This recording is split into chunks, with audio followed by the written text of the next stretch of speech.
So, good morning, everybody. Welcome to the environmental justice class. Really glad that you're here on this class, and looking forward to taking this journey with you. Taking this journey with you through the next 15 classes and through the rest of your careers as well. Kind of really like to kind of get a sense of like what you're hoping to get out of this class and how you think it fits into your longer term goals, longer term career goals as well. So I'll just kind of give a little bit of a description on this. It's a 15-week course, as you know. There's actually really 12 classes because one week we're going to be off for intercession week. One week we're going to be off for block placement. And then the third week is a holiday that I think is Easter, that falls on one of the Fridays of our class. So there's actually 12 classes. There'll be 3 assignments as part of the class, but I'm going to do this little caveat on this. Some of the assignments are broken up into pieces. So we will go into a little bit about why they're broken into pieces and how each piece fits into the next piece as well. I will admit, as part of this environmental justice class, while we will be digging into a lot of environmental issues, the goal is not to enable you to be an expert in any one area of any environmental issue, never mind all the different possible environmental issues that you might encounter or get involved in. Really, the goal of this class is to really help you kind of develop kind of put in practice a process that you could use to kind of really break down any environmental justice issue that you encounter or are involved in, and how to break it down into its component pieces. Kind of understand, like, where did this issue come from? How did we end up with this problem in the first place? And then kind of who was involved in creating the problem, who was involved in actually suffering from the problem, who is control and decision-making power, who doesn't, and how do we rebalance the power, the spheres of influence to ensure that environmental harms and environmental benefits are spread across the population, and that no one population is exposed to far more environmental harms than they are than the benefits that they receive on that front. And we will dig into it. You'll see, I'm sure you all know that there's lots of environmental case study, just environmental justice case studies that we can dig into. But ultimately, what we want to do is be able to take kind of when we counter any problem, understand the process for how you would break it down into its origin stories to understand how we got from how the problem was created in the first place, the systems and the influences and the people involved in creating the problem, and the opportunity, and then the stakeholders who are involved in breaking them out into their different pieces. There's stakeholders who are going to be your friends and allies. There's stakeholders who are going to be your opponents. But yet, no matter what, you have to work with all of your stakeholders. And the old caveat of that kind of saying of keep your friends close and keep your enemies closer is actually I think also one of the sayings for stakeholder engagement as well. And we'll dig into that a little bit. You don't often get the luxury of only dealing with people who you want to deal with. You have to end up dealing with a fair amount of people who you may disagree with. And then how do you find the common ground to make it to move that ground forward? And I'm going to say we'll dig into this a lot when we do some stakeholder engagement, but the common ground isn't always with your opponent or your quote unquote enemy.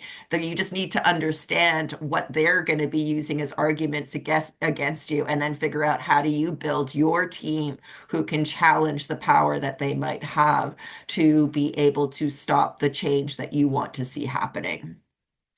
So that's a little bit of the background of the course. Any questions thus far?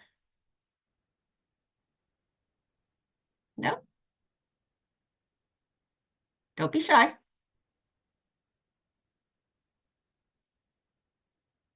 Okay. All right, so I'll give you a little bit of background about myself, and then we're going to go digging into. I want to hear a little bit about. Actually, what we'll do is we'll go through a little bit of the class. I'll go through a little bit of the synopsis of the course, and then I'll give you a little bit of my history and origin story, and then I'd love to hear a little bit more from all of you in terms of what made you want to take this course and what you're hoping to get out of it.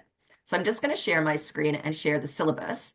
I should actually also ask, I put the syllabus and the three assignments up in Brightspace. And I just wanted to make sure that if anyone had gone onto the Brightspace and saw if you guys have access to it, because sometimes Brightspace does some weird things. It's all good. Yay. Thank you.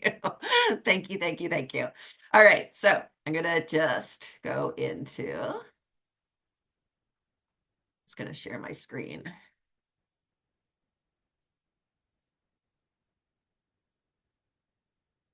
Okay.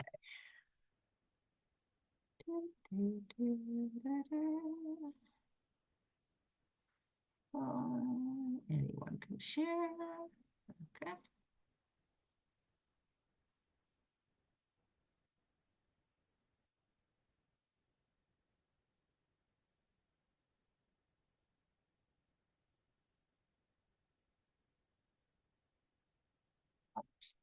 Great. So a little bit of hi everybody. Sorry, I should said this earlier. My name's Gabby,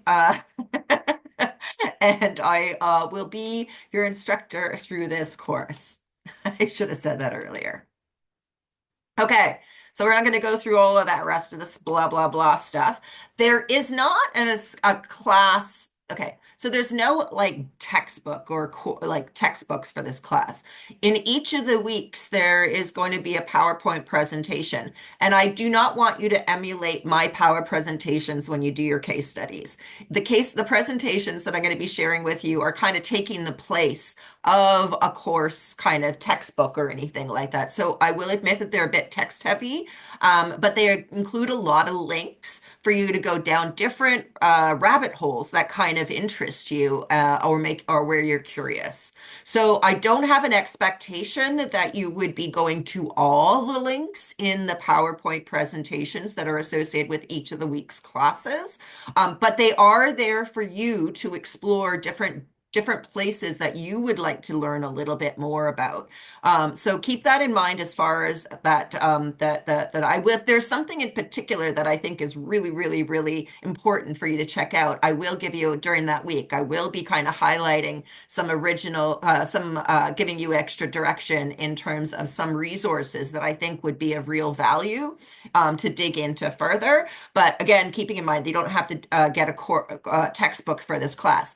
I will say that there is no textbook in environmental justice that I think does the course, the whole topic, like a really good justification. And really, we're going to be stealing from a whole bunch of different places. However, having said all that, while it's not a textbook for the class, the one I am suggesting that if anyone hasn't read yet, or if is interested in kind of digging into, I think one of the best books that I've kind of seen, strangely enough, which is not about environmental justice at all, but there that element of bringing together sustainable development, environmental justice, short-term, longer-term thinking to oppose our kind of more short-term thinking that we tend to have in our kind of settler societies and Western kind of societies, is Braiding Sweetgrass by Robin Wall Kimmerer. I don't know if has anyone read the book by any chance?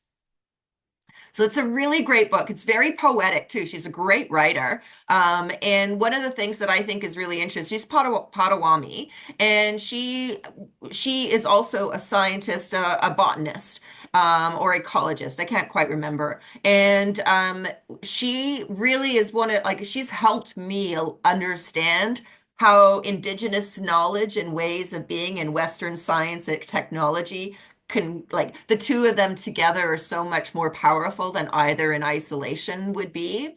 And she was probably one of the ones that kind of really help me understand how do these two very different ways of looking at the world come together, and what would be the value to human society if we actually did a better job of bringing together Western science and technology and indigenous knowledge and ways of knowing and being. And I think there's one of the really, really critical pieces that we face as a society moving forward is that, yes, there is no doubt that technology is going to be part of the solution in terms of environmental justice and climate justice. There's no doubt that technology is going to be a player in all of that. However, I think that our reliance on thinking of silver bullet solutions as like things that can come to save us, where we don't really have to change much about the way we do things or look at the world, is a little bit naive in thinking that it's an either or situation. And it really does highlight the importance of longer term thinking, the importance of recognizing the system as a whole that we function within. Because in Western science and Western kind of thinking, we actually been so specialized. We've built up such a knowledge base that that people are kind of specialized in different types of silos, and that kind of system and codependencies and interdependencies is not something that we're really taught. Like I don't know, I wasn't taught it in school, and how the systems thinking and codependencies plays into our thinking is something that I think Indigenous knowledge really is critical to helping us in terms of our overall sustainable development and social justice and environmental justice goals. So that's my pitch for getting reading Braiding Sweetgrass by Robin Wall Kimmerer. I think it's really a fantastic environmental justice book, even though it's not an environmental justice book. These other ones are more traditional environmental justice books, but again, they're not required for class read for the class. All right. So there are three different assignments associated with this class. The first one is actually it's actually due next week. So I come out of the gate and I kind of like I come out hard and I apologize for that, but it's let's get going on this anyway. But really what it's going to be about is that each of you are going to choose two organizations. One of these organizations is going to be along the more traditional sustainable development kind of road, and the other one's going to be a little bit more down the environmental justice. Now this is a spectrum, and I don't believe that there necessarily has to be a spectrum. It's just that there is a spectrum in our history of how these movements have evolved and advanced. But we know that there's a lot of synergies between these two, and what I'm curious about is one, the assignment is to learn about two organizations, write up a synopsis of like, what do they do? Why do they do it? How do they go about kind of trying to achieve their mission? What is their mission?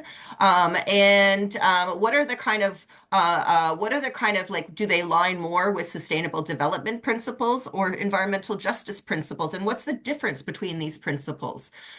So that's going to be the assignment. It's a 500 word on these two organizations.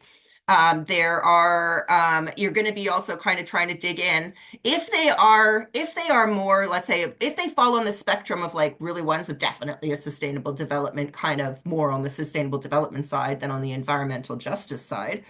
What would be the value, or how could they come together a little bit more? How can they advance both sustainable development and environmental justice principles more effectively? And what would be the value of them doing so? So that's really the assignment. It's worth 10% of the grade for the 500 word just synopsis of the organizations and where they align on the sustainable development environmental justice principles and how they could better match that Venn diagram in their work. And then the second part, which is due on week 3, is just really reading through some of your colleagues' synopsis and choosing one of the synopsis to provide some input on how you also what you've learned from reading their synopsis, and then also what you see as some of the kind of opportunities for better bringing together the sustainable development environmental justice principles and expanding that Venn diagram of where they come together. So that's assignment number 1. It's worth 15. And assignment number 2 is really your case study presentation. Remember what I was telling you, that we're not going to be trying to be experts in any number of environmental justice issues. There's just no way. There's too many of them, and there's no way that anyone can be an expert in one, never mind a number of them. So it's really about kind of helping you kind of think about the process of how you would dig in to become an expert in any environmental justice issue that you decide to that crosses your path or that you get engaged in. You're going to be doing this assignment number two in a group. It's between either somewhere between 2 and 4 people in the group. I'd actually like not to have more than 4 people in a group. It gets a bit unwieldy in terms of the presentations then. So somewhere between 2 and 4 people in a group. If you absolutely would love to, if you absolutely want to do it as an individual assignment, you can. It just means that yes, you're going to have an easier time coordinating, but you're going to have a harder time doing all the work because you're still going to be expected to do all the work. There's no compensation for for individuals wanting or for people who want to do an individual assignment. There is the need to look to work in a groups, and that's one of the things. Also, one of the things I about this and why I did a group. A big part of the assignment is the group kind of component of it, is because yes, it's absolutely the case that if you can get the problem solved on your own, you would do it. Why would you bother collaborating if you can just solve the problem on your own? But in most of the cases, the complex problems that we are dealing with are very rarely able to be solved by only one entity. And it really is important that we learn to work across different teams and figure out how we bring people on board, and then how we also how we deal with resistance is also going to be something we're going to dig into as part of this class. So the first part of the assignment is going to be going and finding your group. That's the first one. So who's your group? Well, actually, this probably these two go together. Find who's your group and what's the case study presentation that you want to dig into. And we'll go through the course. There's different avenues that I'll give you some suggestions on case studies.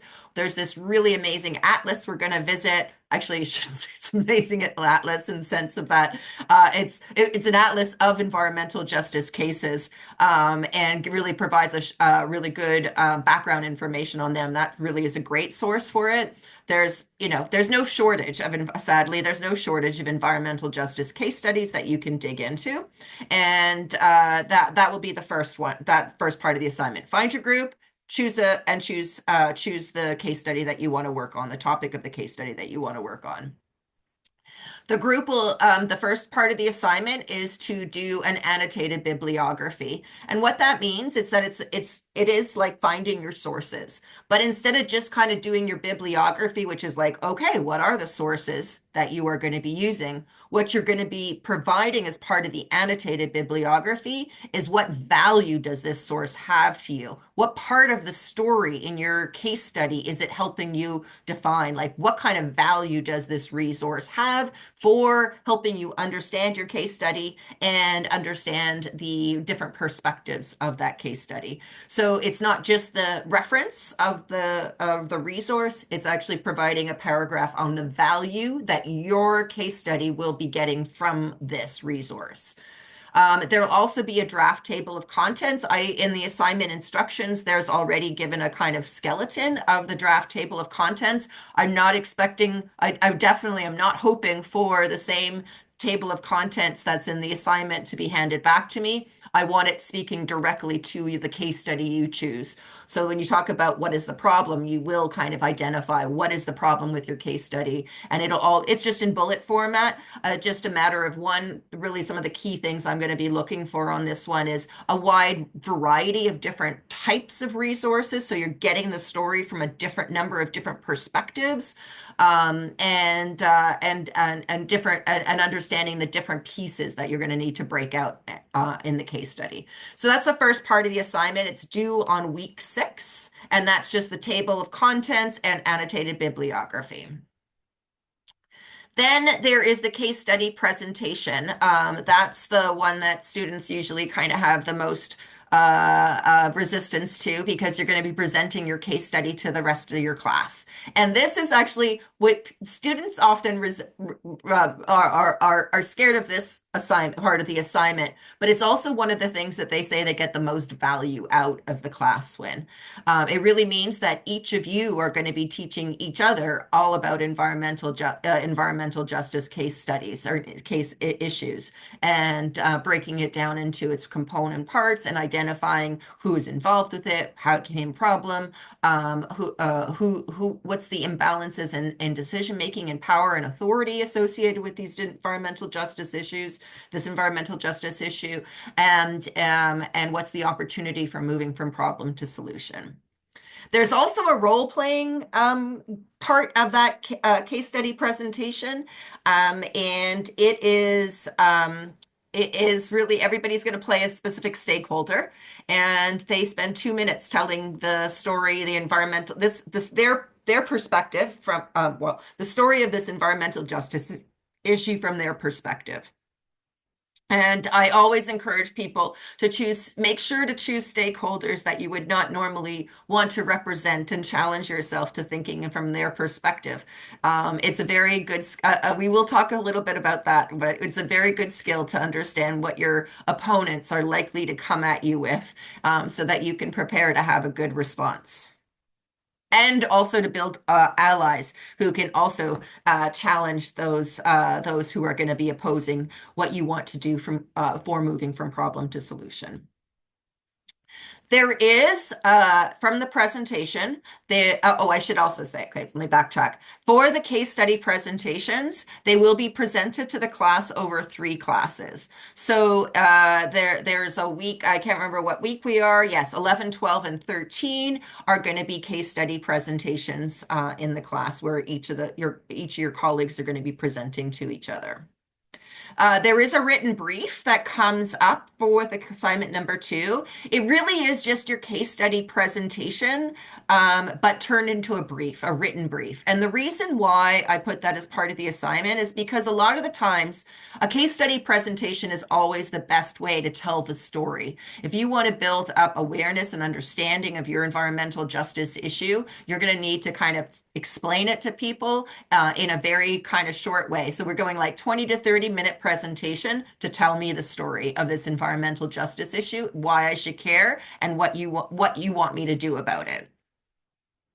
But a lot of the times you don't have the luxury of having someone or the teams of people that you need to tell this story to for half an hour. So a lot of the times you're going to be only allowed to have your elevator pitch, which is probably like, about less than 40 seconds of telling the story of what this issue is and why they should care about it. And then leave them with a written brief. And then the goal is that written brief captures their curiosity enough or their interest enough that you will get your meeting with them for 20 to 30 minutes so that you can tell them the story in person. And that's the reason for why there's both a case study presentation where there's a verbal presentation, but also a written brief. The case study presentations, I am totally random in the weeks that each of the different case studies get. So once we have all of the groups finalized, I take all of those groups, put them into a hat, write the group number on a piece of paper, throw it into a hat, and then just pick it out for each of the different weeks. So it's completely and utterly random which week you will get 11, 12, and 13. I am not opposed to people negotiating and trading, though, if that's something that's what they want to do. But I don't encourage it unless there's something like that, someone can't make it on a certain week, then we can have some flexibility in moving things around. So the last assignment is a case study intervention strategy. So a lot of the times with all the case study presentation, we are going to be spending a lot more time on the problem than we are going to spend on the solution. But as you all know, and people, you cannot talk about problems for that long before you've lost people's interest. People do not want to rehash the problems over and over and over again. They want to move on to solutions. So the case study number 3 is really all about identifying the intervention that you want to advance in order to help you move what you think would be the best intervention to advance that would enable this environmental justice issue to move from problem to solution. So what are you going to do about the problem is really about this case study intervention. You're going to develop a theory of change for why this intervention is the intervention that you think is most important to advance. And then a logic model, which is very similar to like a kind of like a work plan. And this kind of theory of change and logic model intervention is really meant to help you develop the almost like the scope of work for what a proposal would look like when you're going to be trying to raise the resources you need in order to move from problem to solution on an intervention. So that is one of the parts of this assignment. So again, I really wanted to kind of highlight while we will be digging into a lot of environmental issues and kind of looking at there from the environmental justice perspective on why they're important, not just from an environmental perspective, but from a people perspective as well. We are it's the process that we're going to focus in on, and we're going to learn a lot about a lot of environmental issues, both in the class as well as from each other through the case studies and the discussions.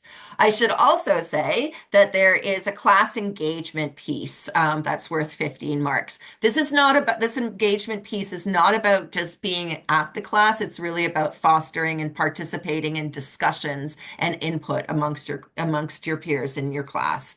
It really is meant to foster dialogue. We will have some breakout groups. We will have larger group discussions. But it really, I want this to be a more interactive class, ideally. I know that it's virtual. I know that it's kind of harder to get engagement on that, but we're going to be digging into a lot of different issues, and a lot of you have a lot of experience and expertise and curiosity and knowledge on different topics. So let's share that. Let's really kind of challenge each other's thinking, call out things where we think that we don't think is something that's, maybe we think that we want to challenge different kind of perspectives. That is totally encouraged as part of that. Of course, always respectful. You know, we're all going to be wrong when we do certain things. So I really want to kind of like, just think about yourself that you're going to be also in the position where you're like, said something that wasn't correct or anything like that, and someone corrects you, and that is okay. But I really want to foster that dialogue in the class and different points of view, and always treating each other with respect and kindness. All right.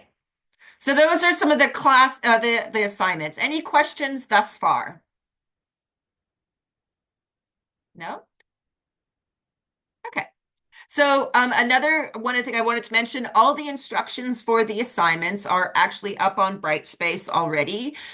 There's also links for the first assignment. You can see, actually, I just kind of pull that up. Oh, I should actually, before we get onto it, this last little things.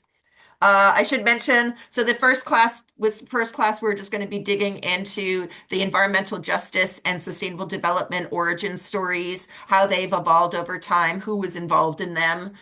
Next week, we're going to be talking about the kind of the concept of environmental justice and the root causes of environmental issues. We're going to dig into the tragedy of the commons. We're going to start digging a little bit more into environmental and social justice and the kind of synergies between them. We're going to be kind of looking at the dimensions of environmental justice on the third week. Really, that's this looking at different ways to break down an environmental justice issue. So there's a lot of repetition associated with different ways to look at it, but these different tools that can make you look at environmental justice issues from different angles can can lift out a lot of different perspectives that you may not have looked at if if you only looked at it from one perspective. So we're going to look at that. We're going to kind of bring together a kind of applying an equity lens in the fourth week. What do equity lenses look like, and how are they applied in environmental issues? In week 5, we're going to dig into climate change and how that's linked with environmental justice, and the synergies between that. Week 6 is actually when the due date is for the table of contents and annotated bibliography. But we're going to be digging into some of the questions that really came to your minds during this class. We will also be digging a little bit into transportation and equity as well, which is transportation would not normally be considered an environmental justice issue, but there's a lot of social justice implications that come from determining how we plan and support transportation systems. So that's what we're going to dig a little bit into. We're going to dig into stakeholder engagement in so week 7, there's no class. That's intercession weeks. Week 8, there's going to dig into stakeholder engagement. That's always a fun one that we're going to go into. Week 9, we're going to start digging into overcoming resistance to change. That's always you're going to be surprised at how much psychology is actually in this class as well. Week 10 is a block placement week, so no classes on that one. And then when we go into week 11, 12, and 13, that's when each of you will be presenting and teaching your peers in the class. And then the last class is really going to be a whirlwind tour. It's going to be going through the history of the Earth. And we're going to go where it's going to be a fast one. It's going to be okay, 4.5 billion years. And in 2 hours is what we're going to do on that one. But we're going to tell the story because all this time period, we've been talking about environmental issues. We've been talking about social justice. What we didn't talk about is the Earth itself and the changes it has seen over its lifespan, and really the place of humans in Earth's story is what we're going to dig a little bit into. It's both humbling and powerful at the same time. All right. So that's the class synopsis. It's available on Brightspace. Please do dig into it and see if anything kind of questions come to mind. I'm going to just stop the sharing now. I think I just paused it. Stop share. Oh, yeah. Take it away, Zena. Hi, good morning. It's Morning. Jimena. Zemina. Did Yeah, I get it right? it's Zemina. Jimena, like an H-E. Oh, Jimena. All right. Thank Lovely you. to meet you, Jimena. Meet you. Good morning. Just two things. Question in for when things are due, when are they due? Like if it says like week 6, is it Yeah. due It's usually like I'm very kind of like midnight at Friday. midnight of the day of class? Yeah. Okay, great. I'm not, if you need a little bit of an extension, I do tend to kind of try and keep it even for everybody. But if you need an extension, it's not like, oh, I won't accept it after that. It's just give me a heads up. And then if you need an extension into the weekend, I won't penalize for that. Great. And then just I think the second thing is that I think that intercession week is actually week 8, Oh, not week okay. 7. Okay. So All that right, might we'll just switch those around, but thank you for that. no worries. All right, Thank you. all right. Week 8, right? Okay. Yeah. Thank you.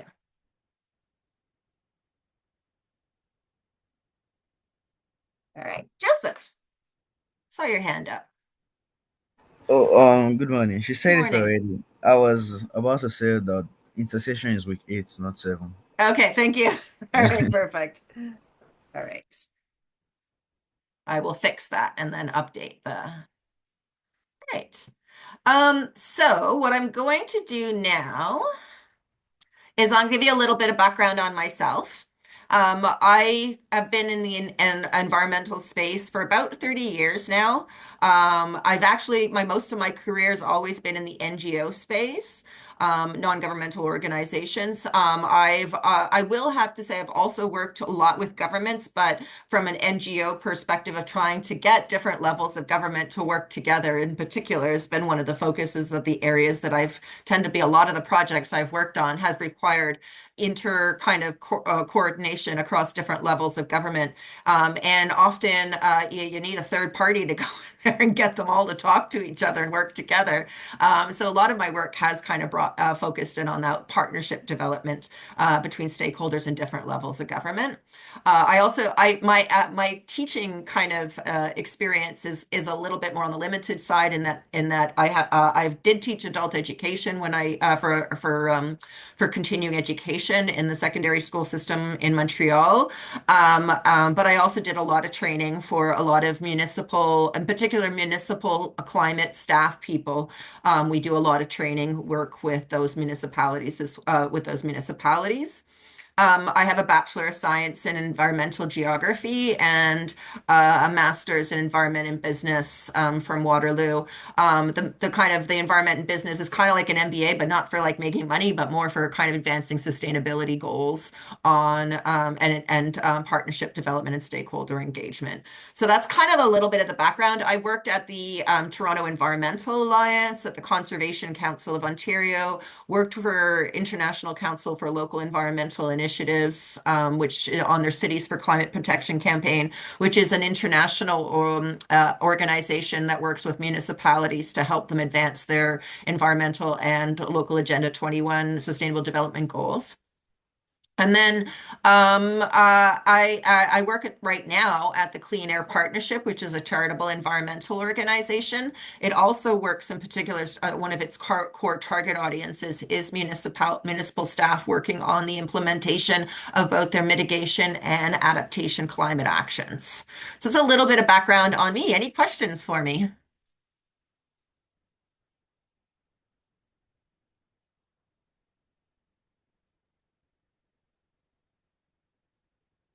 I have some questions for you guys if you might have thought in some things. And there's something that I'm like after kind of the 30 years in the environmental space, one of the questions I have asked myself numerous times is how do you stay in this space? How do you not burn out? How do you not get disillusioned? How do you not hate society? And I think that's an important question for you guys to be asking yourselves as well in the space that you're working in. What do you like? There's, I will go into this in a future class, but I'd like you to start kind of giving some thought to it. What do you do to feed yourself and your soul when the work you're doing is really kind of soul sucking a lot of the times, and you don't necessarily see the work or the progress that you want to be seeing? And what do you do to feed yourself, to keep you in the space so that you don't end up burning out and becoming disillusioned and, generally hating humanity as a whole? Does anybody have any insights that they'd like to share at this moment in time?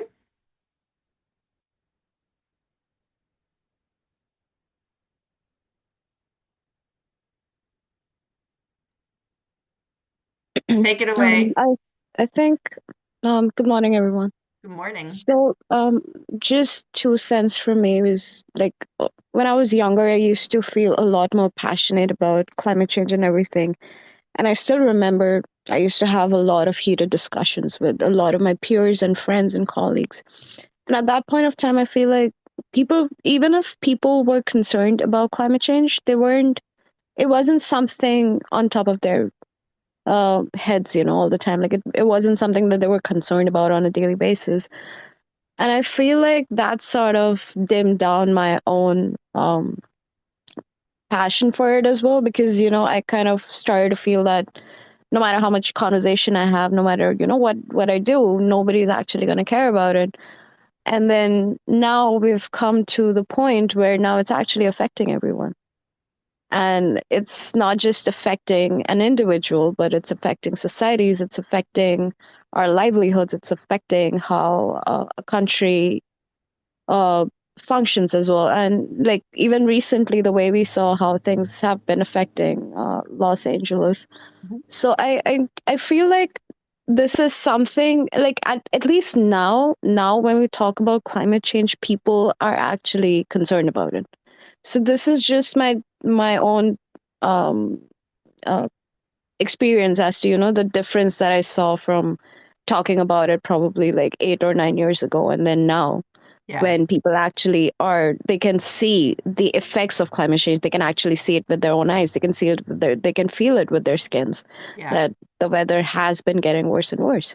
So I think at this point of time, I feel we should all feel encouraged, although this is obviously not how we would have preferred Yeah. to have things Yeah, this happen. was not the journey we designed to solving climate change. Exactly.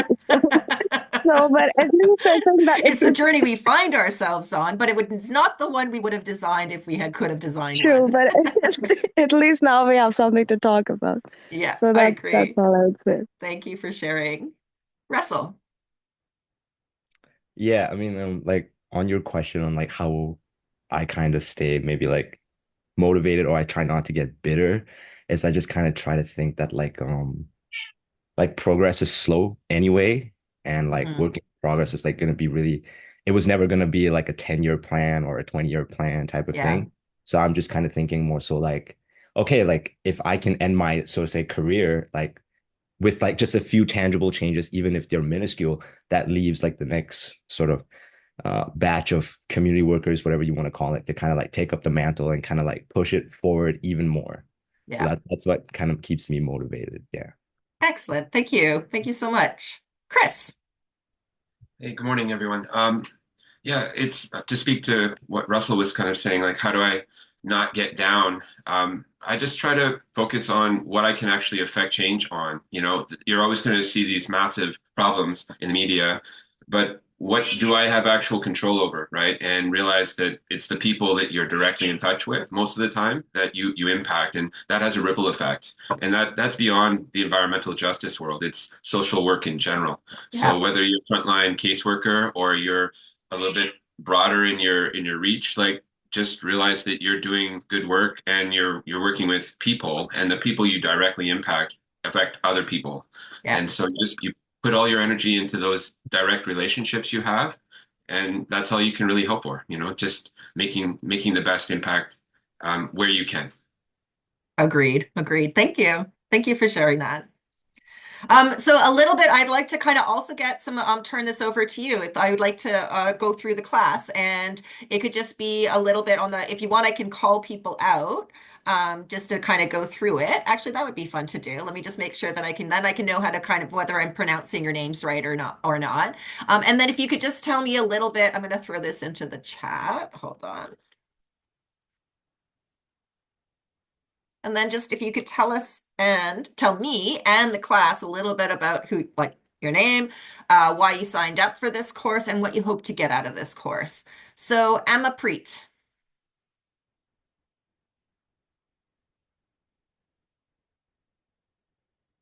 Carr. Emma Preet Carr. Okay, I'm going to go for Anna Maria. Hello, my name is Ana Maria. I signed this course because I don't know, I think that maybe because it's related with my placement. I'm doing my placement at West Neighborhood House, and the program is Green City. Mhm. So it's related with community gardens and sustainability.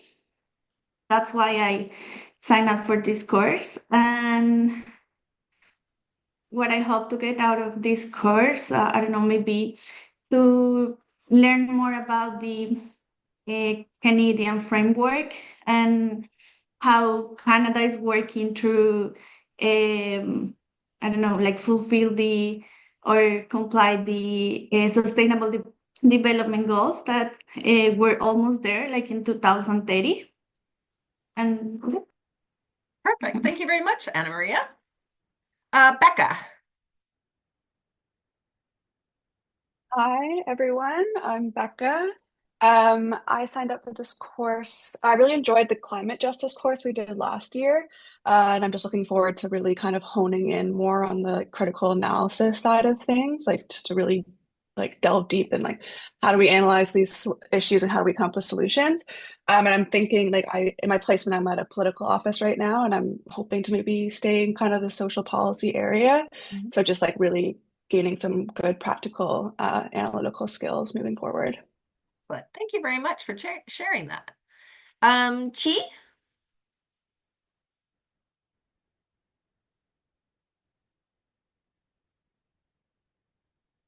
Chi Kit? No? Chris. Okay. Just getting my Yes, mic on. is Oh, is sorry. Chuki? Yeah, it's Chu. Is it Chu? Sorry. Chu, yes, yes. Sorry. Yeah, Hi, Chu. Chuki. You can call me Chuki. Victor.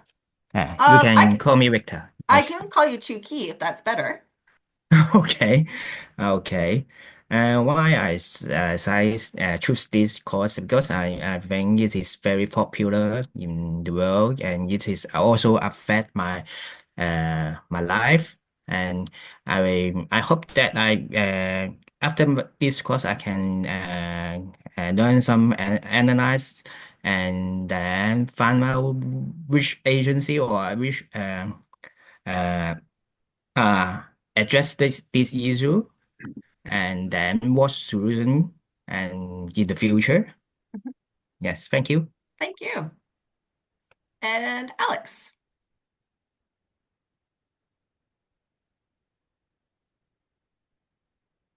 Oh, sorry, Chris. Sorry, Chris. Sorry. I don't know what Okay. yeah, I sorry. wasn't I sure if got you were going confused. in a different order. I was like, what was I doing? No, it's all good. Very flexible. So, I mean, environmental justice, I think, or issues in general are going to impact the social work and community worker field more and more as these issues come to bear on our infrastructure, on our day-to-day food security, all kinds of issues, which will bring all kinds of people into greater and greater levels of distress. And we're going to have to deal with higher levels of anxiety and all kinds of things. So it's really about better understanding the link between the environment and inequality. Yeah. That's probably the main reason I signed up. And what I hope to get for the course is a deeper understanding of the intersection between social, economic, and environmental issues so I can better advocate for equitable solutions when I'm working in the field. Excellent. Thank you. Gabriella. Hi. Let me turn on my video. So I'm not sure why I chose this course, but I feel like I ended up choosing this kind of courses. Even in the electives, I always ended up in choosing something related to environmental justice or environmental science. And like Becca said, I also really enjoyed our last semester environmental justice class, and I want to dig deeper. I feel like it's a theme that it's affecting all of our lives, so maybe that's kind of why I just want to know more and more and get to understand our lives, like personal lives, but also it affects our personal lives, but also our work. So yeah, I guess that's why. That makes sense. Thank you. Haley.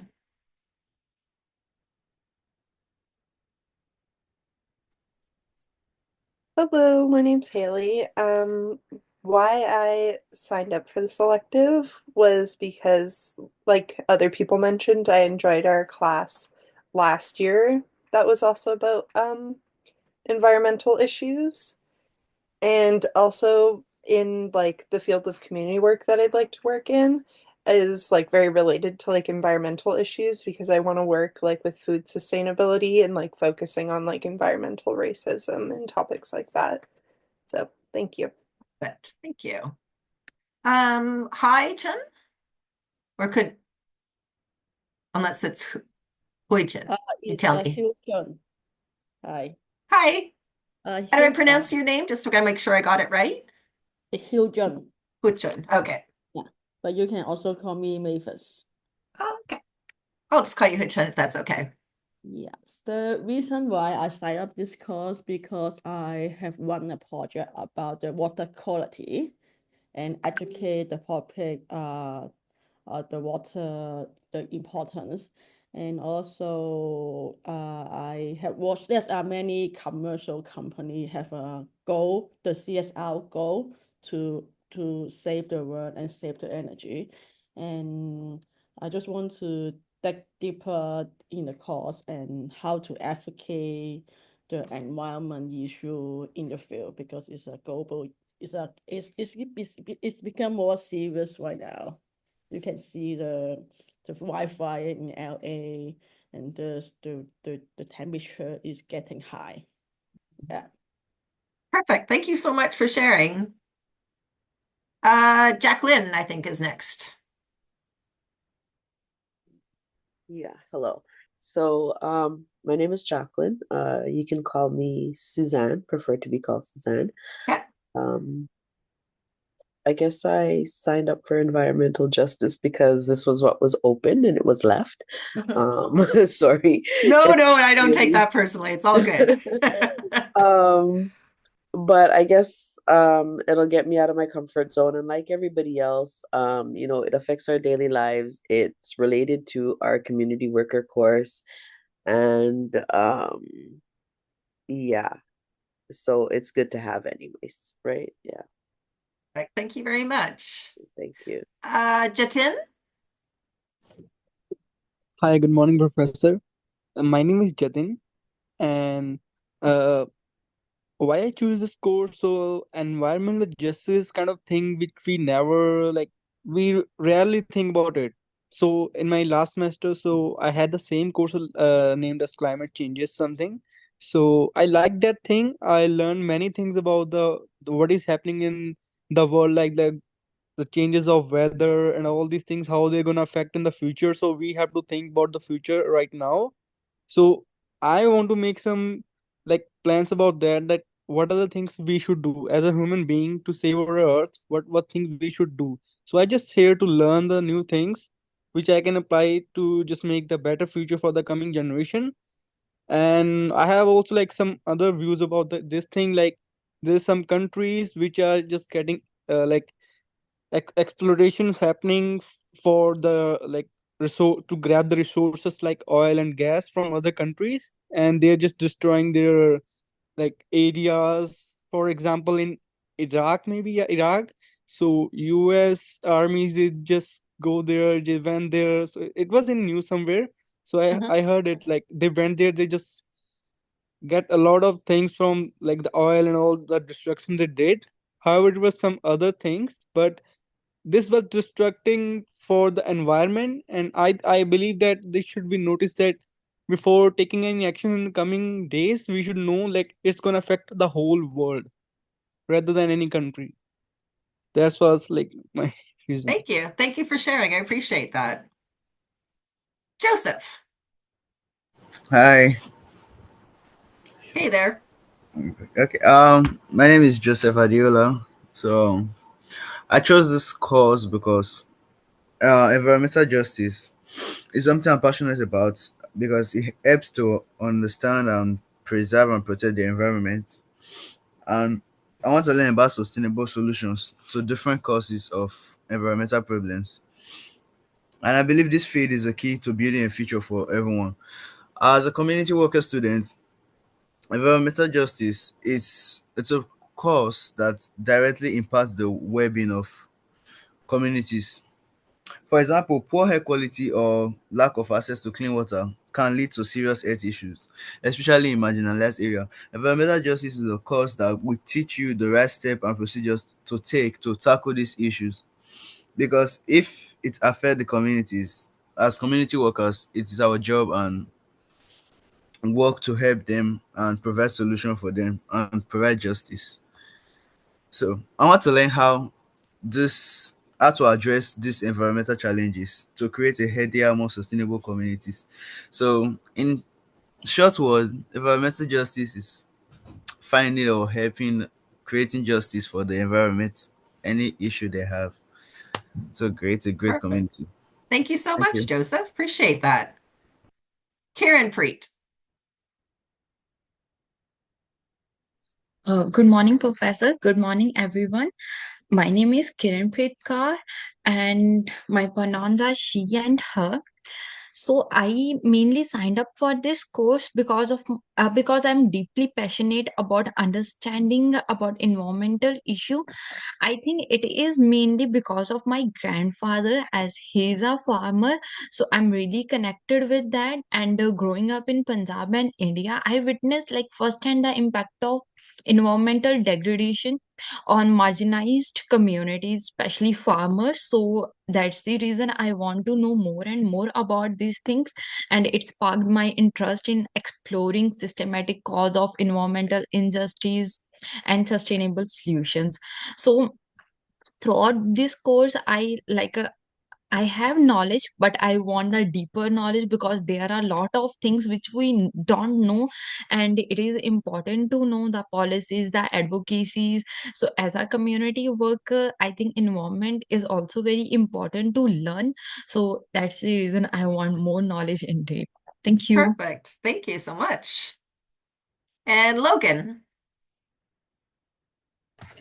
Hi there. I'm really looking forward to being in this course because I very much enjoyed working with Resh in year one in her climate justice course.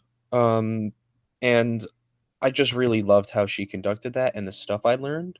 And I would really love to build upon the, topics, ideas that, occurred. And on a personal level, I think when we see what's going on in, the rest of the world, I think it's very important to have a way to ground ourselves and deal with some of the thoughts. And sometimes that can come through understanding the ways that we can actually make change. So, yeah, that's part of why I'm interested in this course. Thank you.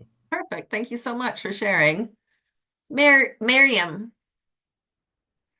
Oh, hi. Good morning, everyone. My name is Miriam, and I took this course because I believe that the climate crisis is, a really large pressing issue that the whole world needs to take seriously. And I also believe that environmental justice is linked to many other injustices like racial injustice, class inequalities, gender inequalities. Because if we look at which populations are going to be more largely affected by the climate crisis, it is the ones that don't have the means to, just escape these issues. Yep. So that's why I want to learn more about it. I really enjoyed the climate justice class in the first year, and I look forward to taking this course and exploring environmental justice on a more deep level. So yes, that's why I'm here. Thank you for sharing. Mark. Hello, my name is Mark, and the reason I chose this course was because it felt more in line with my placement and interests, and I'm looking at doing community and grassroots organizing. My placement is at Surge Toronto, showing up for racial justice. We've done organizing with Grassy Narrows, where they're looking at getting water justice and also government accountability for mercury poisoning. And also what I'm hoping to get out of this course is learning more about the intersectionality. So with the micro, meso, and macro levels of environmental justice and learning more about that, but also how imperialism and neocolonialism at the macro scale, how it pertains to neoliberalism and also international development. Because I believe somebody else before was talking about extractivism and how, of course, that affects things at the local scale for countries that we are exploiting. Mark. And yeah.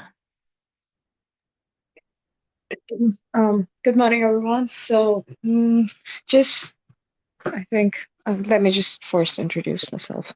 So, my name is Priya, and just to provide a little bit of the background why I'm in this class. Probably, I think almost a decade ago, I was probably surfing through the internet and I came across the climate change conference, which was, I think at that point of time, it was also, I think, around the time when the Paris Agreement was coming into place, which would probably be around 2015. And I still remember watching the conference and the way they were talking about, especially the climate change clock, where we were moving very close to tipping the temperature beyond the 1.5 degrees, which would eventually lead to whatever we're facing now. So I think just going through that conference gave me that urgency that something was really wrong around us. And that sort of pushed me into understanding, or not understanding, but like just pushed me towards trying to understand what consumerism is actually means and how are we actually consuming the environments around us and the resources that are provided by the environments around us. And it just, I think at some point of time, it just spiraled out, and I kind of became a little too concerned. So, Yeah, I know what you mean. I so, know what you mean. so because I think so, like, I think that I had that phase where I was probably, I was looked on by some of my friends as, being like, oh, you're just, you being an Oh, over dramatic, you got the Pollyanna Cassandra kind of mythology. You're like that you got called the Chicken Little, where everybody's like, the sky's Yeah. falling, the sky's falling. Yeah, yeah, I know what you mean. I know what you So, mean, Priya. so, but then, as I grew older, I kind of realized that as urgent or as much of an emergency it is, we're still at the end of the day, we're human beings until the point of time somebody doesn't hit us at the back of our hands, we Yeah. don't actually. And during this class, we will be digging into our cognitive biases. As I was mentioning, there will be a lot of psychology in this class as well, recognizing that yes, climate change is a reality, and there are systems that the Earth has that we have to live within. But the human brain is only kind of like has its strengths and weaknesses itself. That's true, that's true. But I'm really glad that we'll be delving in that because I feel like that is the real, I think that is the whole crux of the situation of how we actually understand our the climate change problem. So thank you for that, and I'll let you move on to the next person. Thank you. And I think that's Rebecca. Hello, everyone. My name is Rebecca, and like another person in the class, the other class was filled. So I took this class, but this doesn't mean that the topic is not important to me. In a lot of topics in life, I would say, like I'm a very a person who likes analyzing everything and looking at how something has shaped how the behaviors and patterns has shaped in different habits that we have, and not looking at it in a way that, oh, we do this because this is the way that we have done it, but in a way that, okay, is this the right way of doing it? No matter what the habit is, but is this the right way of doing it? Should we continue the way that we have done for years? And I think the environmental justice is an area that I never had the chance to focus on in this, like analyzing and looking at like our habits that are destroying the future. And yeah, so I like to learn more and especially in the work environment in the future, like I like to be able to use my analyzing skills in this area. And yeah, like there are a lot to talk about. Like you mentioned in the beginning of the class about like different worldviews, how, for example, if I'm like separating East and West, like how we look at the environment, how is the philosophy around environment and these like our worldview has a big impact on the way we treat the environment. Absolutely. And like even like in a spiritual words, if I want to put it in the blessing and cares, like if we are giving back to the environment or if we are just taking away. And yeah, so it's a very interesting topic. Thank you. Perfect. Thank you very much. Ritika.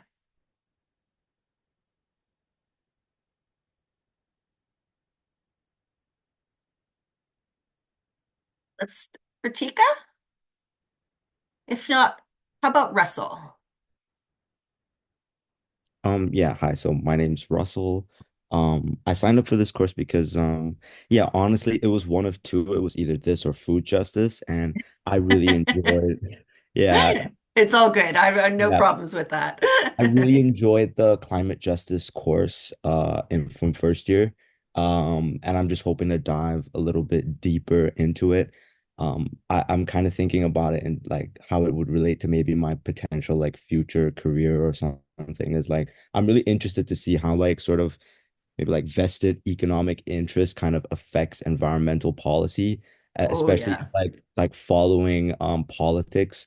I kind of noticed that like on both sides of the spectrums, there are kind of like people who are claiming that certain things will be good for the environment as well as good for the economy. And sometimes like I realize I have no way of really like researching or understanding like what's being said. Are pipelines actually good or are they actually bad? Or stuff like that. You know what I mean? So yeah, I would Perfect. say Excellent. We will dig into that.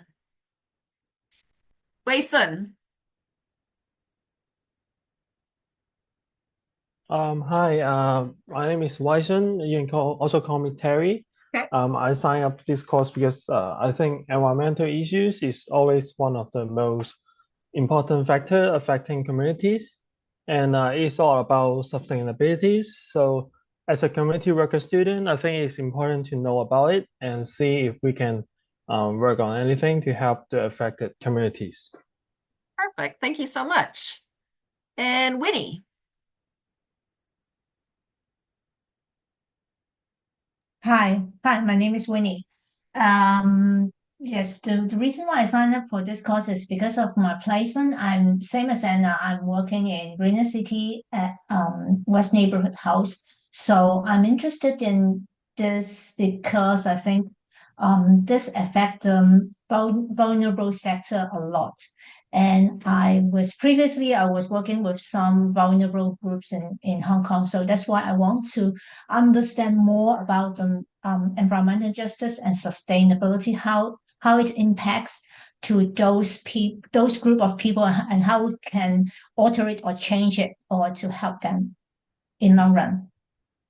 Thank you very much. All right. Sorry, let me just pull this up. And Jimena. Yeah, I think similarly or kind of like everyone else, I was very influenced by Resh. I think in our first year, like one of our first classes, even before our climate justice class, she mentioned that to be a community worker is to be a climate worker. Like there's no separation between those at this point in like where we are. And I think that really stuck with me. And then I suffered through our climate justice class. I didn't enjoy it particularly. I found it hard not to fall into a pit of despair and anger and frustration with all the information that we were getting, which told me that it's like a really important like subject to like keep looking into. So I think that's why I chose this course, just to kind of like feed more information and like kind of like enhance those kind of like learn how to look at it critically and how to I think a lot of what we're doing is like learning how to research things and learning how to put things together rather than like accumulating knowledge. Like I'm very excited for like all of the knowledge that will come through, but I'm really looking forward to learning because it's constantly changing and new things are coming up and we're constantly learning like how to frame things and how to talk to people, like how to talk to anyone at any kind of level about it. I like to rant a lot. So I find myself like at work. So I'm suddenly like climate justice will come out or like someone will say something and I'll want to be And like, you'll take on the whole capitalist like I just system. want to be like, this is like an opportunity to like give you this kind of like fact. But I find like there's so much gap of information that I have in my personal knowledge. So that's kind of what I'm hoping to get out of is just to fill that kind of ammunition or like it's the wrong word, but you know I what I get mean. what you mean. I totally get what you mean. And it'll probably also to build up a little bit of a heavier kind of scab on that, protecting yourself from a little bit, like in terms of getting too caught into that pit. Because you want to Yeah. know about it, you want to understand it, and you want to be able to affect change, but you don't want to fall into the pit. Yeah, I want to get some hope. Like I also want to learn to be like excited about like, you know, what we can do and how we can Yeah. fix it. So, yeah. Perfect. Thank you. All right. And if I can give any words of advice, and we will go in each of the classes, we will start digging in a little bit, not only into the environmental, but also the kind of the people angle, this environmental and social kind of being brought together. But also we're going to talk a little bit about human nature, and we're going to talk about just the that we are we are one person in a huge society, in a huge civilization, in a huge system, and recognizing about where it is that we can affect change and to be able to kind of identify actions that can move us from problem to solution. Because as I was mentioning, yes, we will have to talk about problems. There's no way getting around that. We have to dig into and understand those problems, but people don't want to spend too much time spending talking about the problem. They want to move on to solutions. So how do we figure out which solutions are the ones that we really want to put our blood, sweat, and tears into? All right. So we're gonna go into a little bit. Thank you very much for sharing all that. It's really helpful for me to kind of understand what you're hoping to get out of the class. And then also it'll help me to kind of make sure that I fit the conversations or try and facilitate the conversations that we have to meet the needs that you hope to get out of the class. So I wanted to give you a little bit back. I always kind of start within a kind of origin story. So where did what the hell is environmental justice? And really what it's kind of talking about, there's definitions where we're kind of talking about it, but it's really particularly trying to draw attention to the issue where there is certain populations that have experienced a lot more environmental harms than they have received from environmental benefits. There are certain populations who end up receiving a lot more of the harms and certain populations that receive a lot more of the benefits. And it's not equally distributed out in our world, sadly. So how did this come about? Where did it come from? Why is it there? What do we do about it? Ultimately, that's the kind of the crux of environmental justice. It's trying to assure a kind of more equal playing field. Now, environmental justice is also kind of like, there are environmental harms. It's not saying that environmental harms don't exist, that we know that they do. What it's saying is that there are certain populations who are experiencing those harms and certain populations who are not, and that is not fair. So that's kind of like the history on that, where we're going to be digging into a little bit on that one. This is the definition, and these are like different definitions, but I'm kind of putting it in there. I'm not going to necessarily read any of this. This is more for your kind of resources to help you with the assignment number 1 as well, and to give you a little bit of background on how different entities kind of see the definition of environmental justice slightly differently, and what you make out of those differences would be the kind of questions that we're going to dig into. So I just wanted to kind of these are different kind of definitions about it, but it's also just kind of like trying to call out and analyze who is receiving the benefits and who's receiving the harms, and where's the distribution, and what's the fairness with that distribution. And then sustainable development is really geared towards kind of like identifying, it's a kind of bit more of a time kind of lens to it. It still is about ensuring that the benefits we get, the environmental benefits we get, are not taken from future generations, that they actually are things that will be able to be sustained over the long term, and that we're not eating up the benefits that other future generations will not have access to, is what it's kind of looking at on a different time frame, I'll say in particular. And then we would go into the history of it. Environmental justice is very much about the here and now and its kind of origin stories. It's about dealing with a specific problem that is right there in front of your face. And sustainable development, and that's where its origins come from. And sustainable development is a bit more esoteric, shall I say, in the sense of what you're trying to look at is like this kind of bigger world picture, not just across the world as a whole, but also through generations that you're looking through as well. And then this is always the classic, the classic Venn diagram, like, oh yes, we got to find where environment, nature, and economic and social all come together. And that kind of small little piece where we can do sustainable development that doesn't hurt any other areas is the ones that we're going to focus in on. And that has been the traditional kind of description of how all of the environment, social, and economics come together. And I'm going to challenge that one because, and I'm going to say that really when you come down to it, sustainable development and the environmental, economic, and social pillars coming together is not where they don't touch each other, they don't hurt or impact each other.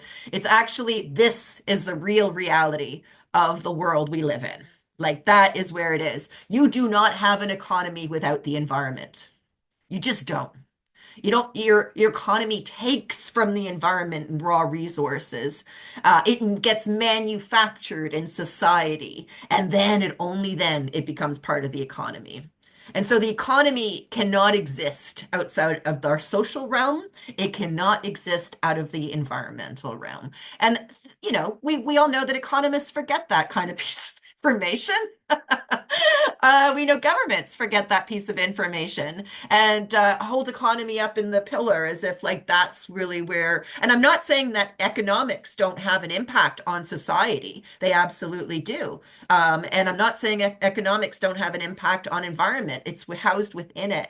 The policies we put in place in our economy will determine our society and our environmental implications associated with our economic decisions. And we'll dig a little bit into that. But I did want to kind of challenge the old kind of thinking along this Venn diagram approach that there is things we can do on sustainable development that only benefit the economy and society and and the environment. And that's the ones we focus in on because that's a win-win-win. And yes, those exist, but it's not just those wins that we have to focus in on. If we're going to be addressing environmental justice issues, we have to be kind of challenging that kind of view that the economics is sacrosanct in comparison to society and environment.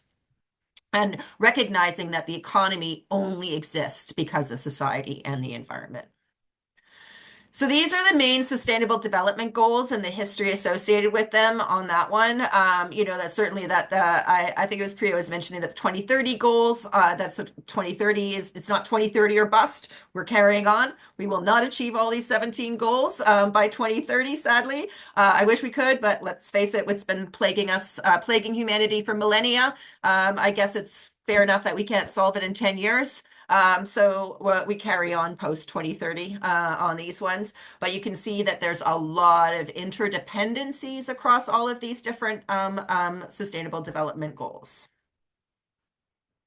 Now, so there's a whole bunch of principles. Again, keep in mind, this isn't meant to serve as like the background and the textbook for this week.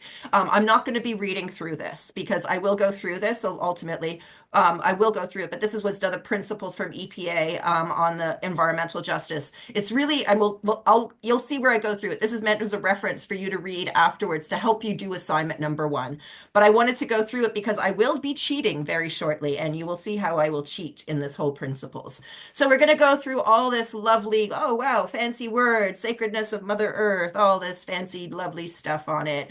Oh, look, environmental justice affirms the rights of all workers to a healthy work environment without force to choose about unsafe livelihoods. Yes, all of this wonderful stuff.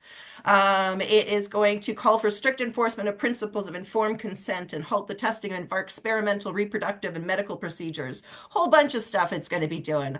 All of this is amazing. So you can see all these lovely statements about environmental justice that are brought into the definition and the principles of environmental justice.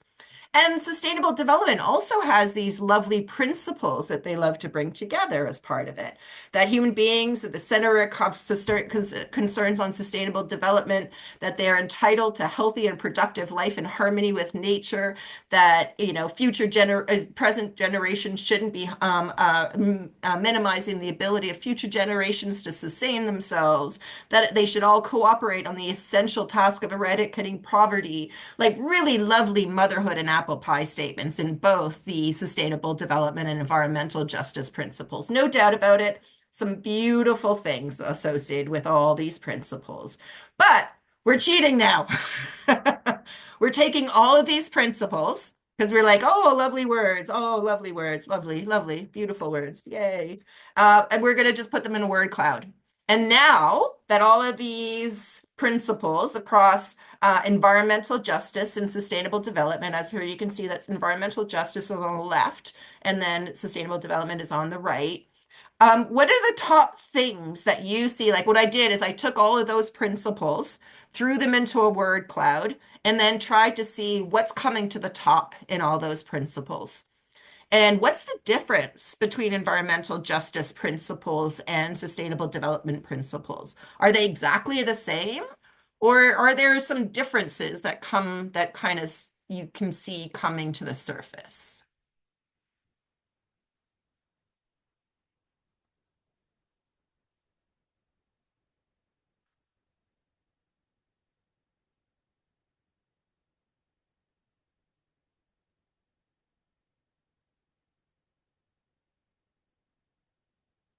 Okay, so I'll throw a word out there. Environmental.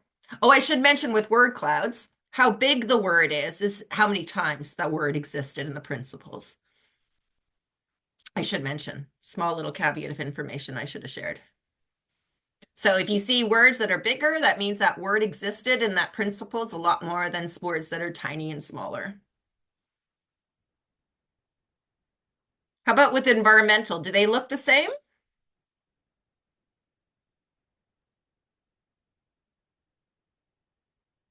They're close.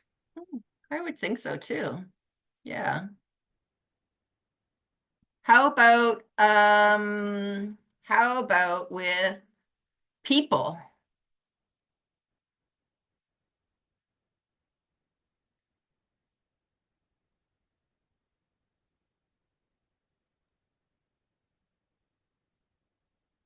I would say the one on the left is definitely focusing more on people, and the one on the right is more about the constructions that we take on as societies. Like, we're all about creating economies and progress and building this and using that. So it's more about the infrastructure, economy, and the one on the left is more about how we interact. Yeah. Yeah. Thank you. Miriam.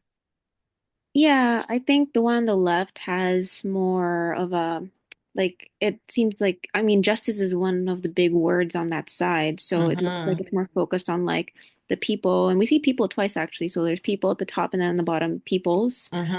So that's interesting. On the right, we see economic, global, and it just seems like it could be tied in more with like corporate interests. At least that's my understanding of it. Yeah. Perfect. Thank you. Priya. I think for me, the way it looks is on the left-hand side where it's environment.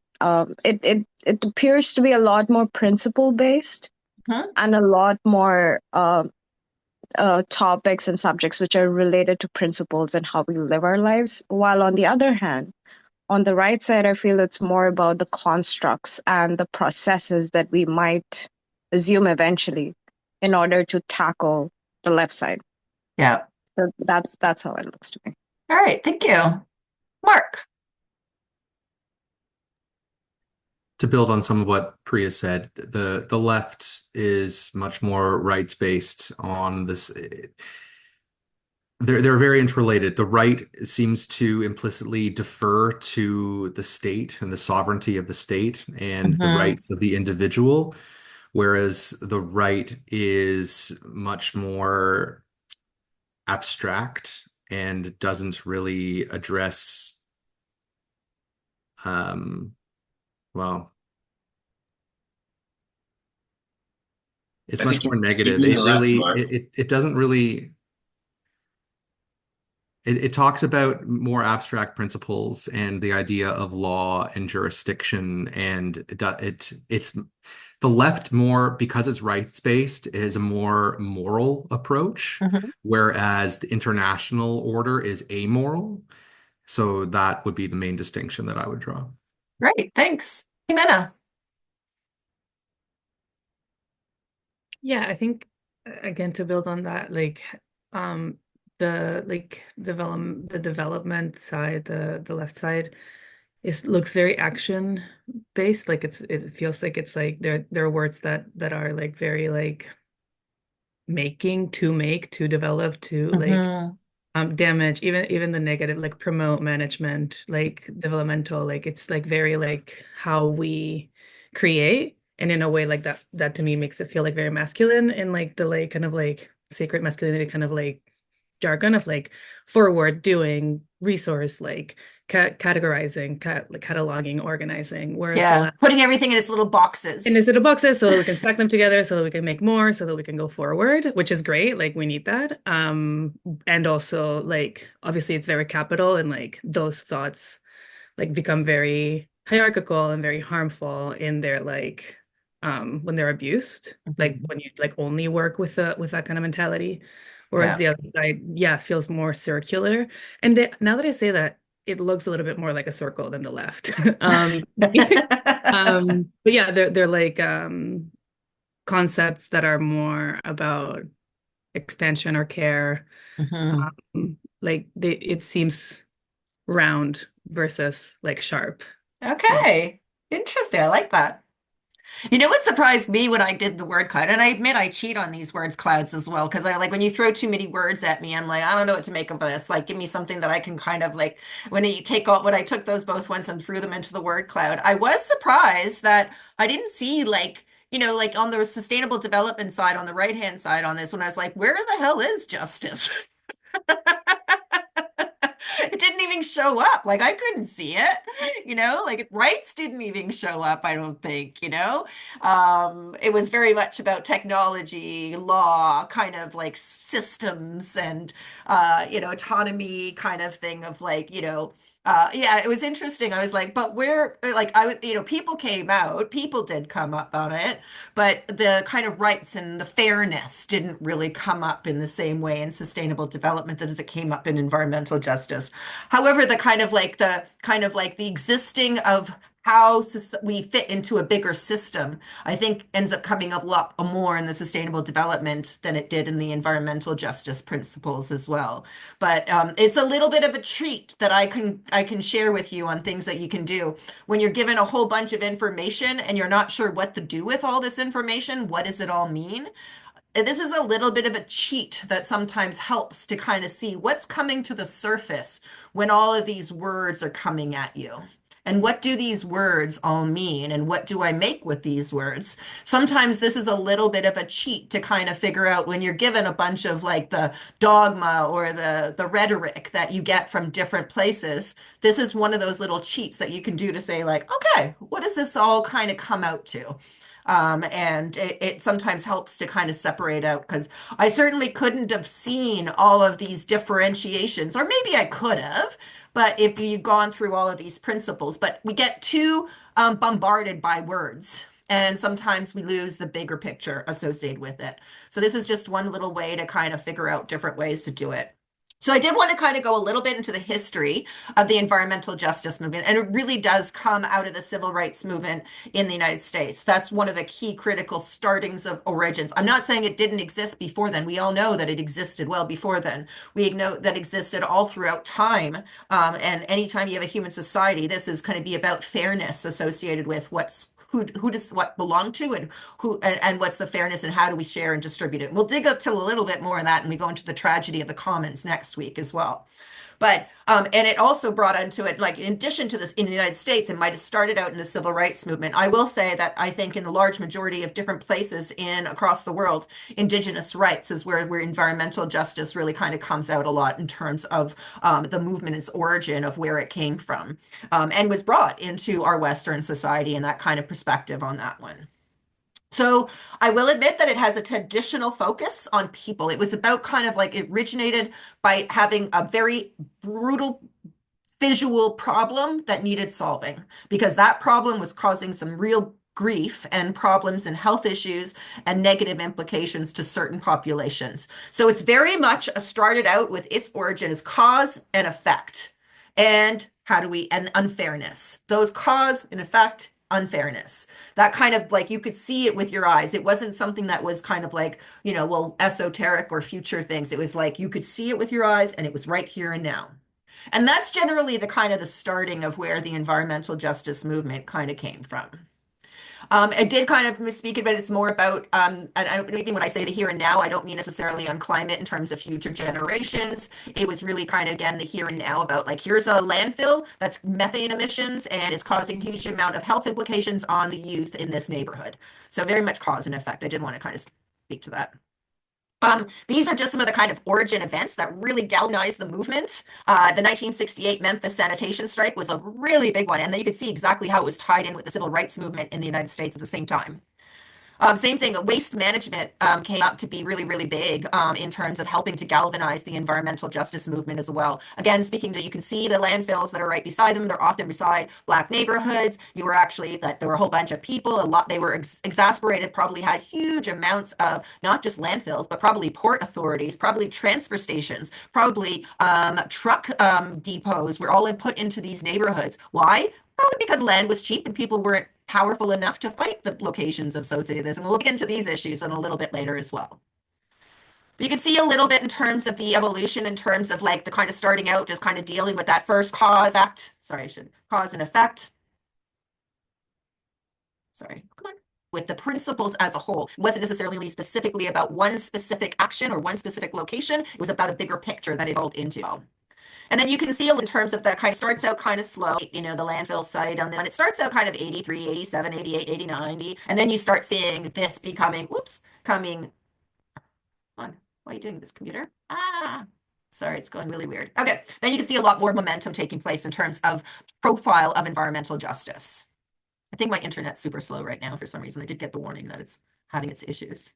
All right, in terms of the evolving movement of sustainable development. And I will say that I think the sustainable development movement started out a little bit on the conservation movement, which I call the white man's environmentalism, right? Because conservation is really where it started, but it was about like protecting spaces from people. It was like certain places should not have people in them, but they need to be protected. Rather than necessarily protecting the spaces where people lived and making them better, it was about a kind of in conservation movement, which I will admit is the kind of the start of the sustainable development movement. Started out as protecting natural spaces and evolved in conservation space. And we'll dig and I kind of joke around like Ansel Adams, the kind of those the folks on terms of it, like we call it the white man environmentalism is where it started out as. Chris. Oh, I thought I saw your hand up, Chris. No? Okay. You're still muted, Chris.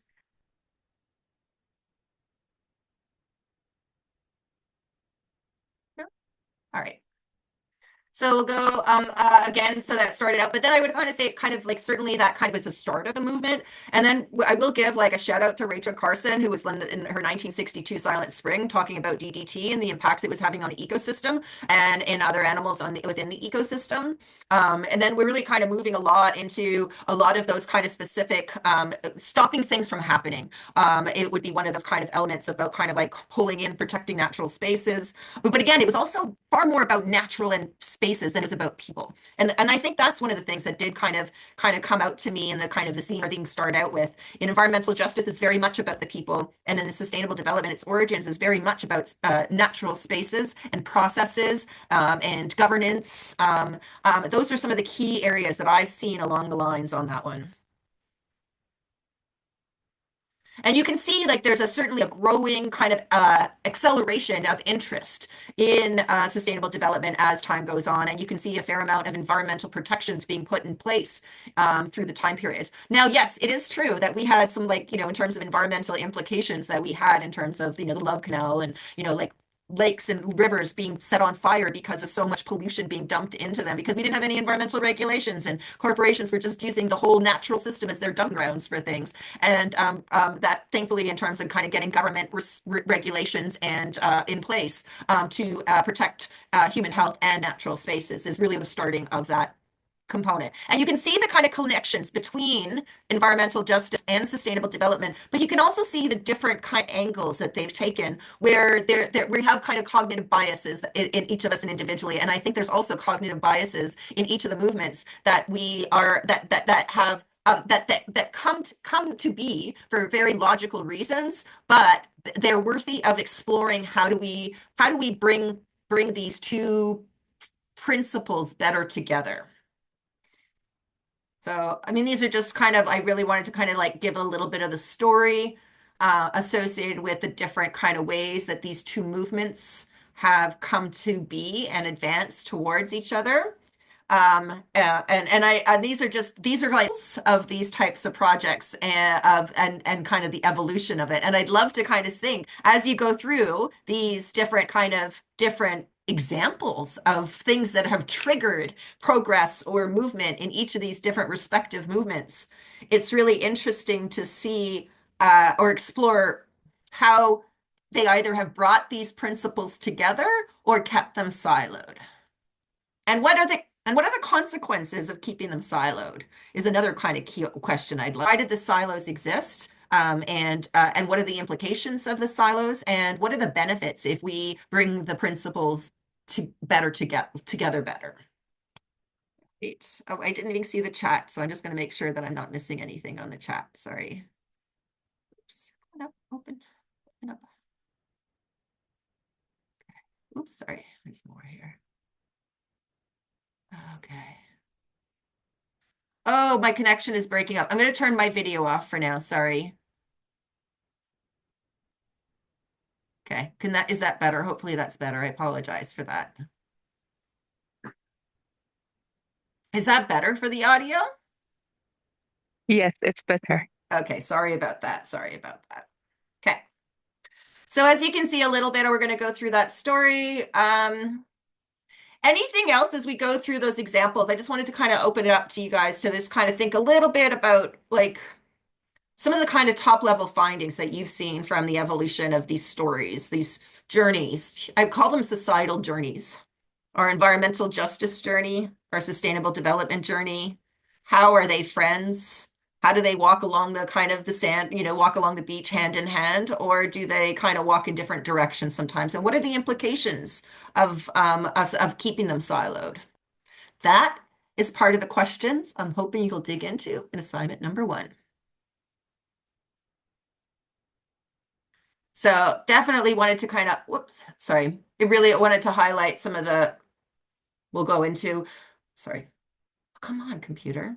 So really, I did want to kind of highlight in terms of it that I will say that the sustainable development generally is definitely much more kind of government policy led, and the environmental justice was very much grassroots political organizing, community organizing, and is its central core of how it works. And certainly the environmental movement has had a focus on legal and illegal kind of regulations and policies.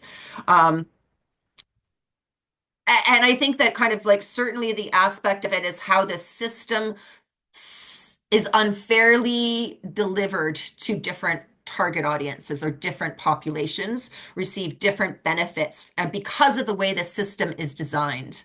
Even if it could be something, we'll use an example, even if it's something as simple as, where landfills or waste management sites get sited. They need a lot of land. They're going to choose where land is cheap. They're going to choose where they can afford to buy this big chunk of land, where they don't have a community that's very cohesive, galvanized, powerful, so that they can face less opposition. These are all different things. I'm not saying that they necessarily go out there suing. It's like, oh yes, let's choose a neighborhood where people are. I'm not saying that they do this cognitively, but it is a bias that is inherent in the system, even if it kind of comes from the simple reason or rationale that land is cheap there. It still has an implication with different for one community over another community. And certainly from the perspective, I think that there is an element that environmental justice very people oriented. And there's a level of kind of environment earth-based in terms of other animals, a more focus on other animals in the environment having an inherent right on its own. There is a growing trend. I think for the largest time, we kind of face the issue that when a lot of times in its traditional origins, environmental justice was very place-based. It was cause and effect.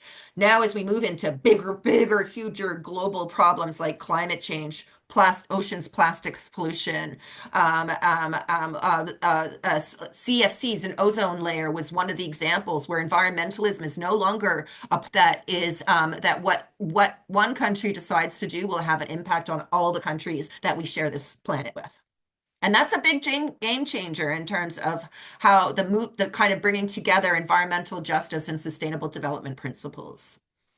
And there's no doubt about it, when you're dealing with a local cause and effect, specific problem, it's a little bit easier to solve than a bigger problem like climate change, or even if it is, like, say, example, with chlorofluorocarbons, the CFCs, with the ozone hole destruction that they were creating, and the Montreal Protocol that was developed in 1990, I think it was, and that all the countries signing on to remove chlorofluorocarbon CFCs from their supply chain.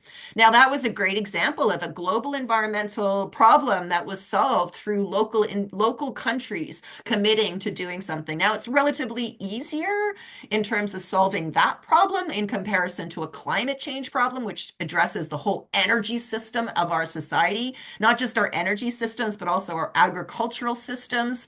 And chlorofluorocarbons was like, yeah, we'll kind of replace CFCs with hydrochlorofluorocarbons. It was kind of like a technological fix. It didn't really challenge society in kind of changing the systems. It just was a kind of source replacement with chlorofluorocarbons for hydrochlorofluorocarbons. And I should add, we will go into this a little bit, but hydrochlorofluorocarbons, which replace CFCs, not that I'm knocking the replacement of CFCs, I'm not, is a very, very potent greenhouse gas.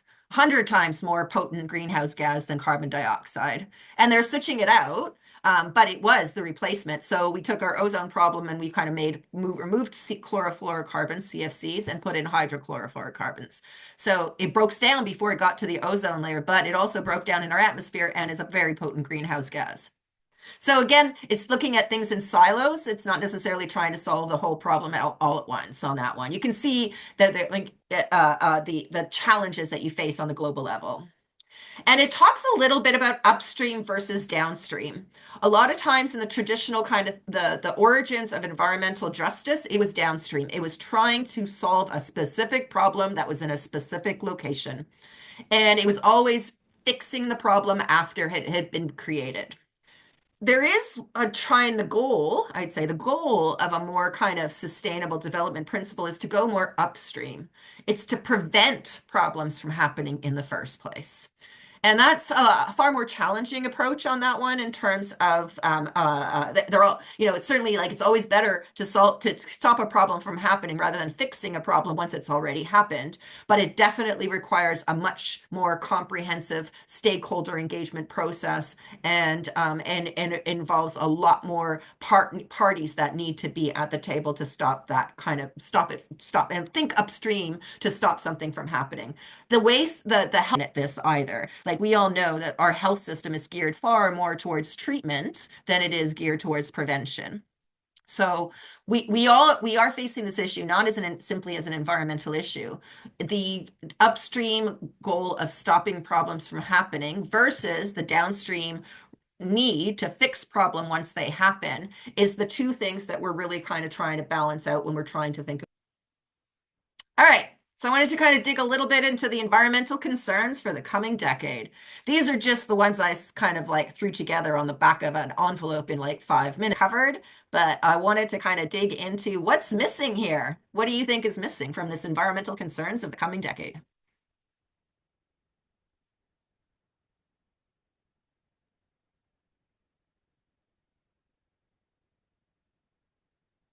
Anybody there? Did I get cut off? No, I think we are here as everyone is thinking. Oh, okay. One thing that I just comes wanted to to make mind sure for my me. internet wasn't. Oh, sorry. One thing that comes to mind for me is within space, like orbit around the Earth, there's a lot of pollution and junk that just stays up there, and that can have there. It's not as big a problem as some other things, but it can take out satellites, which are, in some ways are very important for our modern life through things like Okay, perfect.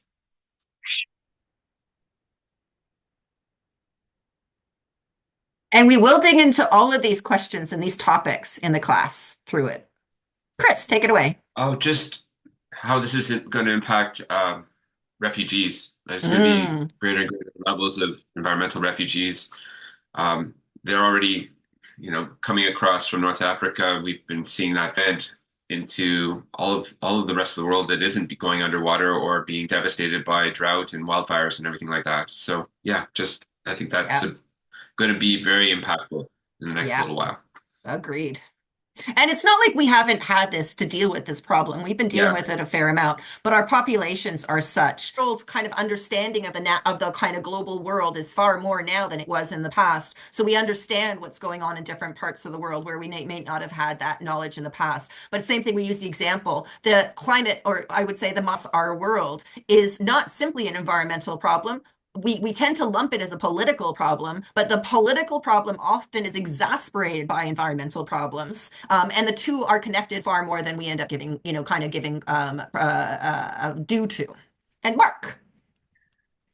I think indirectly, I know greenhouse gas emissions is there, but there seems to be, as you were just talking about, political considerations, there's for some reason to be an accelerated drive for the extraction of Mhm. fossil fuels, which of course is counterintuitive with the rate that climate change is impacting things. So Yeah. all of these action to mitigate all of these problems, but we're actually trying to accelerate the rate at which they are a problem, and that of course is either a lack of political. So all of these things are only going to get worse, which is Yeah, it's a good point. And we'll dig a little bit into that, the connections between, and we'll talk about, actually, we're going to do one of the classes, we're going to dig into, again, we'll talk about the connections between fossil fuel companies and government policies, their emphasis in terms of decision making on government policies. And we could talk a little bit more also about the whole kind of corporations hacking our democracy, mental concerns for the coming decade. There are definitely some social justice concerns for the coming decade. And I'm sure you can see that there's a lot of overlap. They're not the same. They're not the same, but there's definitely overlap. Yeah, you're talking about Becca. corporations or emissions. I was going to mention the effects of like military emissions and how much they extract and the devastation that they create, like the various conflicts going on in the world right now, and like the devastating environmental impacts that those have. And they're just like irreversible, and it's connected to a lot of different things, but just like sanitation and being able to grow food and all of that have a lot of repercussions. Perfect. Thank you. Miriam. Actually going to say the same thing. Like, warfare has a huge impact on the environment. And, when countries are dropping bombs, like, obviously that's releasing a lot of toxins into the environment. So, I was going to say something along those lines, like, warfare has a big impact on the environment. Yeah, yeah, for sure. Both on the environmental end, so never mind the social justice ends on that one. Russell. Yeah, I was gonna say like for the environmental concerns, like kind of how each of those things kind of impact like food systems. And Mhm. as well, I'm not sure if it's maybe happening in the next decade, but I know that like there are a lot of places that are sinking, like Kiribati, Tuvalu, the Indonesian city of Jakarta. So like in that sense, we kind of lose a lot of like culture as well. There's a lot of things that like soon enough will just be underwater and will kind of be inaccessible. So Yeah. And it's interesting, the sort of the small island states have been probably one of the few governments that have really pushed the Conference of the Parties to do more. They've struggled, as you can imagine. We will go into a little bit of the Conference of the Parties in the international realm of the the UN Framework Convention on Climate Change and the Conference of the Parties. We will be digging a little bit into them as well. There's certainly the small island states have been almost like the moral ground for a lot of governments. Where all governments should be, but you see the small island states taking that position and trying to really push the bigger countries into understanding the true ramifications because they're directly impacted in the shortest term on that one. Despite the fact that many of those other countries stalling climate progress at the international level are extremely vulnerable to climate change as well. Becca. Yeah, I also just wanted to mention like the higher risk of pandemics, the more that our environment degrades and we deforest areas and come in closer contact with like wilderness that we wouldn't necessarily. And so that's also a huge risk of our Oh, that's right. And that was not in there. Oh, that is not in there, but you are absolutely correct. Yes.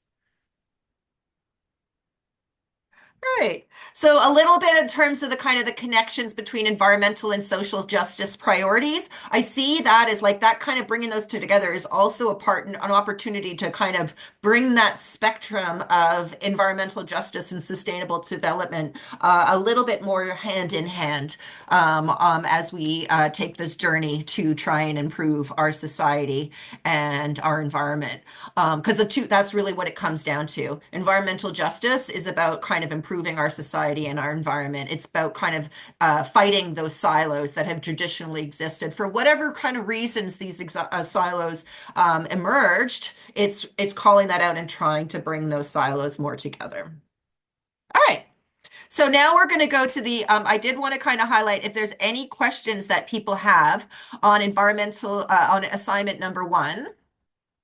I'm just going to pull up the assignment. Give me one sec here. There we go. And I'll just go in the short few minutes I have left. I will talk about this one and I will throw the link for where you go to make your sign up. Throw that in the chat.